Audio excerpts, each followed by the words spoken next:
Imagine being locked out of your house. You do not have a spare key, so the only way to get in is to pick the lock. You get in, but then you're arrested in the comfort of your own home. No need to imagine. This happened to Henry Louis Gates Jr. in 2009. Now, imagine you were sent to jail after suffering from a psychological episode. So, you ask to be placed in protective confinement. Your request is granted, but instead of being protected, you're pulled out of your cell, jumped, beat, and kicked by multiple deputies. Again, no need to imagine. This happened to Jared Hobbs in November of 2022. Now, you may be asking, wasn't November just last month? Yes, it was. As a person of color, knowing that events like these take place instills a sense of fear in my heart, and instills a sense of insecurity within the Black community as a whole.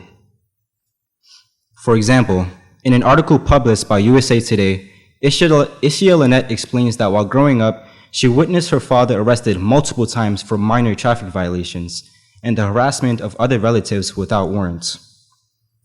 Reluctance and fear are two emotions that one should never feel towards the people that are here to protect us, the people that chose these jobs to protect us. Though, as a Black man, I do feel these emotions. For example, when I see a police car, I'm so sorry. For example, I drive a vehicle which is commonly stereotyped as a drug dealer's car.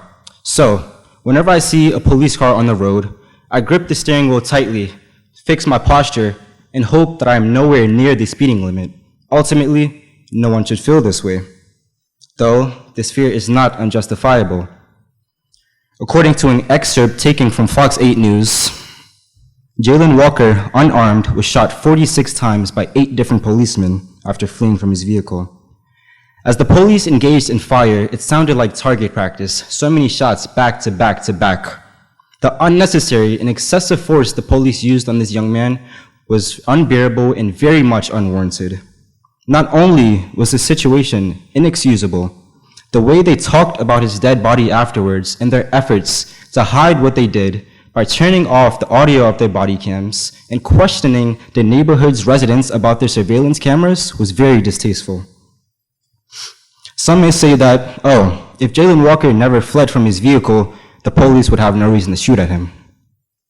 But, according to the United States Department of Justice, deadly force may not be used solely to prevent the escape of a fleeing suspect. Therefore, even though Jalen Walker did flee from his vehicle, the police had no right to shoot him, especially not 46 times. Until law enforcement is free from bias, Black people will never be able to put their confidence in the police. We have to force the difficult conversations and change the way our society currently feels regarding race relations in the police departments. Therefore, the process to becoming a police officer should be reevaluated. Criteria must become stricter to become and retain the position of a police officer. How do we attack this issue? Firstly, the functions of a body camera should not be easily deactivated by any police officer. Secondly, the police force should collaborate with community organizations to encourage togetherness, build trust within the Black community.